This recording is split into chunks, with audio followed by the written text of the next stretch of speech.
The house we lived in was photographed in the 1860s in a book in the local library.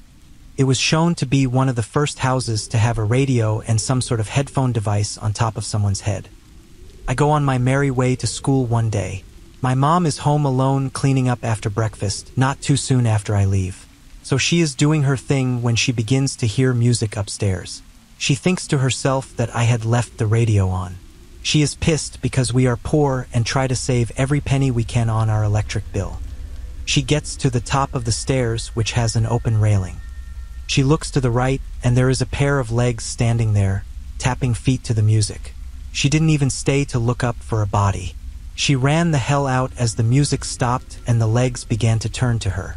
My mom made me sleep with her for like a week. I was 15 at the time. I've had numerous creepy experiences in that house as well. I was around 10 years old and living in San Antonio. I just got back to our apartment after my first day of school. About 5 minutes of being in the place alone, I felt something was off. Then I saw on the reflection in the mirror an older man in a tuxedo. He was in the kitchen, just standing motionless in front of the stove. I flipped out and ran to my room and grabbed a bat. I waited for about 10 minutes before coming out. I checked every corner of the house and no one was there. I locked all the doors and stayed in my room, never hearing the door open for someone to leave. I didn't tell anyone about it. Fast forward 6 years, I was watching Ghost Hunters with my family and my mom asked if I ever did see an old man in the tux in our old place. Crazy stuff. My husband and I were traveling through New South Wales and stayed at a lovely motel. In the morning, we went down to have breakfast and most of the other people had already left. We were almost alone with another couple several tables away. Suddenly, a glass flew across an empty table and landed on the floor. It shattered upon impact. Fortunately, no one was hurt. I was facing that direction and fully saw it as if it was pushed across the table. I looked behind me at the only other couple and they were wide-eyed and confused. We talked to the staff who attended to clean the glass. Apparently, the motel has a permanent resident that likes attention. The only paranormal thing that has happened to me, and I really don't know how it was possible, happened at my aunt's place. I was 12 at the time. Every once in a while, we went to her house and stayed the night.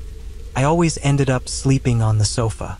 This was an old house with a room full of creepy dolls and the likes, but nothing weird happened with those, although my cousins would say that the dolls moved around. They had 2 floors with a stair in the middle that ended right where I would usually sleep. So every time, the moment everyone was asleep and no other sound was heard, I would invariably hear a marble being dropped from the stairs until it rolled down the floor. The rolling marbles would repeat exactly 6 times every night. No one plays with marbles in that house. Everybody else was asleep, so to this day, I can't think of a reason for that to happen. I don't believe in the paranormal, but this event made me question that belief. I was laying in bed and the clock had just hit 3:15 a.m. I had just gone to the bathroom and come back and was almost back to sleep. That's when I heard what sounded like a cup being sat on a plate, like china being hit against china. I thought to myself jokingly, it sure would suck if someone were in here with me. And not 10 seconds later, I felt something grab my ankle and hold on tightly. It gripped me for a second or so, then it let go. I hit the switch on my lamp and looked around. There's nothing there. No imprint on the blanket, no marks on my skin, no one hiding behind the footboard. The door to the hallway and closets were shut so no one could escape. It had me freaked out enough to sleep with the lamp on that night. When I was little, I was laying in bed with my right ear buried in my pillow. I am suddenly jolted awake by this roar that sounded like it was going directly into my right ear. I woke up startled and confused, and I began scanning my room for anything as my mind was almost full panic mode. When I looked to my right, I saw this little boy standing next to me. He was glowing blue, but that wasn't the first thing I noticed about him actually. He looked sad, and I remember feeling bad for him. After a minute, I tried to lean closer to him and even muttered out a faint hey, but as I did he disappeared. A few days later, I told this story to my mother. She then informed me that the people who owned the house before us had a son who died when he was 5. It was a car accident. However, it wasn't near the house. I should also note now that our house was renovated since we moved in and a second floor was added. My current theory is that the boy finally found his way back home and realized that his old home was gone. He came to me because I was the new boy of the house. When I was about 9, I had a TV stand in front of my window. The lights from the street were always on, so in the dark, I could easily make out the outline of where my TV was. One night, I started seeing a shadowy figure of a girl standing right next to my TV. I could make out her figure so clear, hair and everything. I spent nights just looking at her, and I couldn't even sleep. I got sick of it one night and decided to throw a pillow at her. As soon as I did, I put my head under the other pillow. I have it a couple minutes and looked up, and she was right next to me at the edge of my bed. I screamed so loud, and my parents came in and turned on the lights. A few days later, my little sister told me that she has been seeing a little girl in her room. I never told my little sister about my experience prior to that. Years ago, 2 friends and I were camping in a small tent, staggered with 2 of our heads on one side and one on the other. It was a silent and still night during the fall, with fog developing in the moist woods.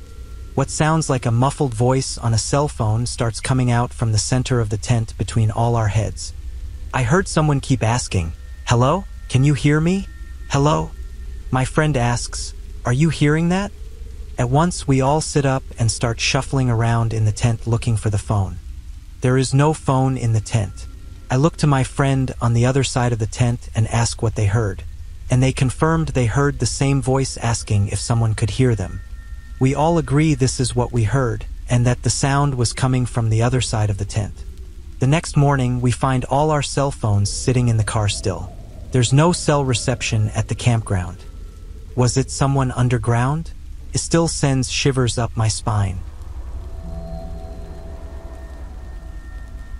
My family moved into a somewhat older house when I was 7. We had the most wonderful Akita named Pluto at the time. It's a breed known for protecting its family. My dad traveled a lot, so my mom would often be home with just us 3 kids and the dog. One day we get home, and Pluto is at the top of the stairs growling. He was looking at the basement and refuses to go down there. We thought we heard some rattling. My mom naturally feared someone had broken in, so she made me and my siblings sit in the car. She told us, if she wasn't back in 10 minutes, we should leave and find somewhere to call the police. This was before cell phones. She ventured back into the house with a knife. She came back out a few minutes later and hadn't found anything. So we went on with our lives. Many years later, my parents revealed to us that someone had previously hung himself in the unfinished portion of the basement. As a kid, I would make stupid videos with my friends. Sometimes, I liked to rewatch them and cringe at our shenanigans. Quite recently, I rewatched a video a friend and I made in 2009. The video consists of our usual messing about. Halfway through the video, there is a short 2-second clip, wherein my friend is flailing a toy sword around and screaming in my room. My friend is sitting with his back to the open door. A dark figure is seen walking down the hallway past the open door. The figure is only visible a split second, but there is no doubt someone passed by. The thing is, I remember vividly being home alone that day. My father always told me a guy burned to death in that hallway, and my mother swore she sometimes heard coughing at night. I remember the hallway always smelling faintly of smoke, even though no one in my family smoked. I'm a huge skeptic about the paranormal, but I've never found a way to explain this.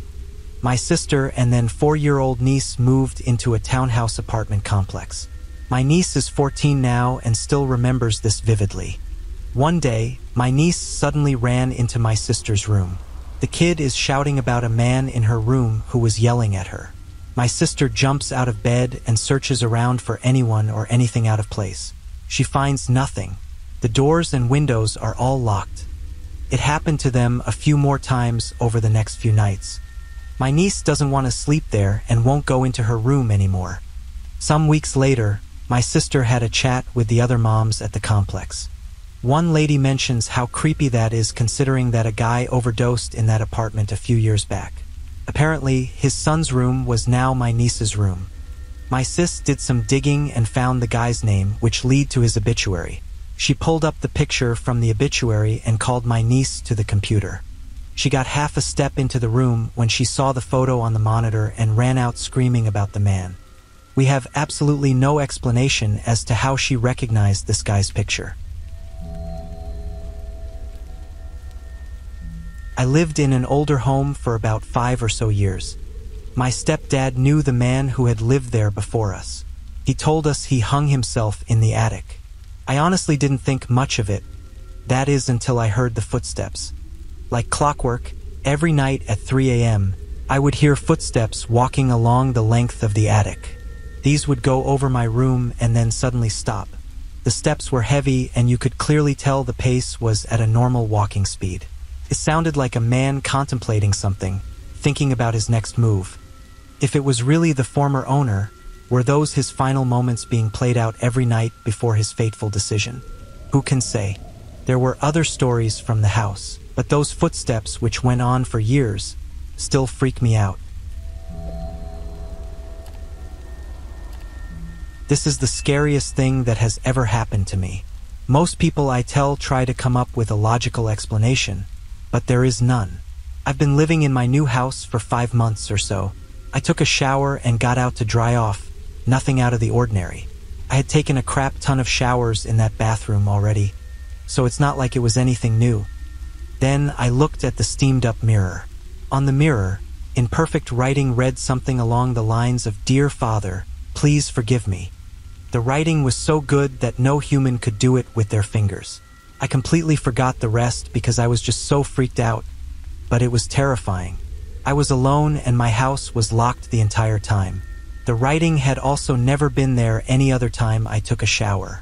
Still, I have no idea what that was, but it scared the hell out of me.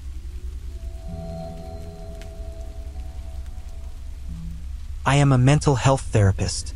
One of my schizophrenic clients said he was seeing a girl in his room and he said she was talking to him. We believed it to be a hallucination as he was living alone. The doctor I was with decided to challenge his delusion and had him take a picture of her so we could meet her. During the next visit, he brought a picture. And yes, she was there. To our astonishment and horror, there was a picture of him on the couch with a strange, creamy, ghost-like image of a girl hovering behind him. She's shrouding him in white-like wings or hair. It was very light in color, but a subtle, shimmering image. What was eerie was seeing him sitting on the couch with his head down, very depressed looking. She was literally haunting him. All our jaws hit the floor. Everyone examined the picture and we could tell it was real. Dude was very low functioning and could not have photoshopped it. The doctor, in utter amazement, knew medication wouldn't treat this.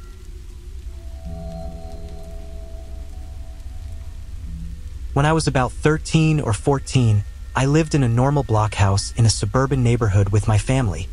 We were told by the previous tenant that her husband had died in the house, but we weren't told specifically where. One night, I was about to go to sleep. After I turned the lights off, I heard a loud rustling noise and then a bang that caused me to jump up and turn the lights on. Everyone in the house heard it and ran into the hallway to see if I was okay. As I looked into my room to see what the noise was, I saw my jewelry box.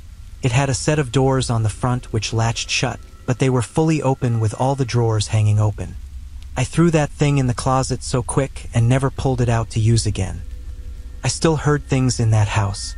One night, I was watching something funny on the TV in my room and heard a man laugh in my ear clear as day. The voice was very close. It seemed he was sitting right next to me. It wasn't from the TV. When visiting my sister's college, she sent me into the theater to get some stuff for her. It was after dark and the building was locked, but she lent me her keys. She told me that the place had a reputation for being haunted, but being the skeptic I am, I took the keys and hustled off without a second thought. I let myself in, headed to the closet she said her stuff was in, and someone walked up behind me. No kidding. I could hear the footsteps, feel the floorboards move and hear them creak. Heck, I could even hear the rustle of fabric moving. And there was just that undefinable sense of there being someone else there. You know, it's like you can tell when someone's walked into a room even if you didn't really see or hear them. I turned around fully expecting to have to explain why I was in a locked building after hours, but there was no one there. I started singing at the top of my lungs to mask the now ominous silence, grabbed my sister's stuff and bolted out of the building. My sister apologized for days, and I never went into that building alone again, day or night. My first apartment during college was haunted. I had a really long hallway that led from my room to the front door. At night, I would often hear footsteps echoing in the hall when my roommate wasn't home. My dog would hear it too and just start barking and looking out into the hall, as if he saw someone there. One night while I was studying, I noticed a sign I had hanging on my doorknob start swinging back and forth. No windows were open and the fan wasn't on, so there was no reason for it to be moving. I firmly said, "Stop," and it promptly stopped swinging. A few months later, I found out from the landlord that a few years prior, a tenant had hung himself in the basement. Maybe it was him. I worked at a morgue for a time. My job was bagging and tagging dead people and bringing them back to the mortuaries. One night, I brought in a body and put it in the freezer. While I was signing the sheet, listing the body and the items I brought in, the radio in the other room turned on randomly. This was at the Queen of Heaven, a very Christian mortuary, so the radio started playing gospel music. This was past midnight and no one else was around, so I have no idea how that radio turned on. I booked it out of there real quick. When I was about 13, I slept over at my friend's house. I slept on the floor facing the doorway, which was left open.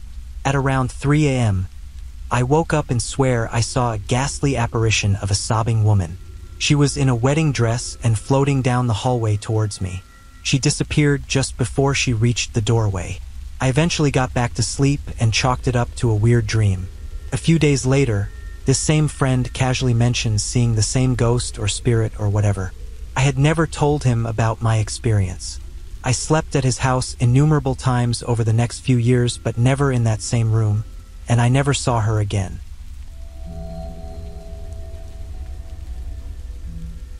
I was working at a small startup as an IT technician. Business was slow, so I was tasked with automating video recording of the security cameras. The job was to make the cameras save on the disk whenever movement was detected. I had configured the software and left the camera pointing at my desk. The next day, I arrived at work and checked the videos. The first couple of videos were just people leaving for the day, but then I saw a video at around 3 a.m. My screen was on and my chair was spinning. My desk was right on a floor-to-ceiling window right next to the garden, and that garden shared the back wall with a funeral home.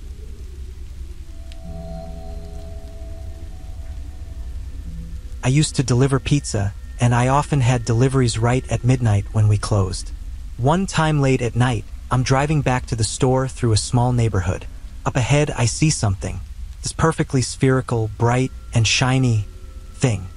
It's just hovering about 6 feet off the ground, not moving at all. I pull up very slowly. Still, it doesn't move. Still, I can't comprehend what I'm looking at. Just this shiny, hovering orb in the road at midnight. At this point, my curiosity has overridden my fear. I'm the guy in the horror movie who dies first because I just gotta know. Either I die or I get a cool story, right? So I hop out of the car and slowly walk up to it.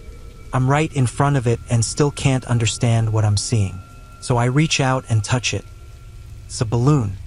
It's one of those foil birthday balloons with the streetlights shining on it, making it look weird out of context in the middle of the night on an empty road. Please drop a like and subscribe to the channel for more horror stories.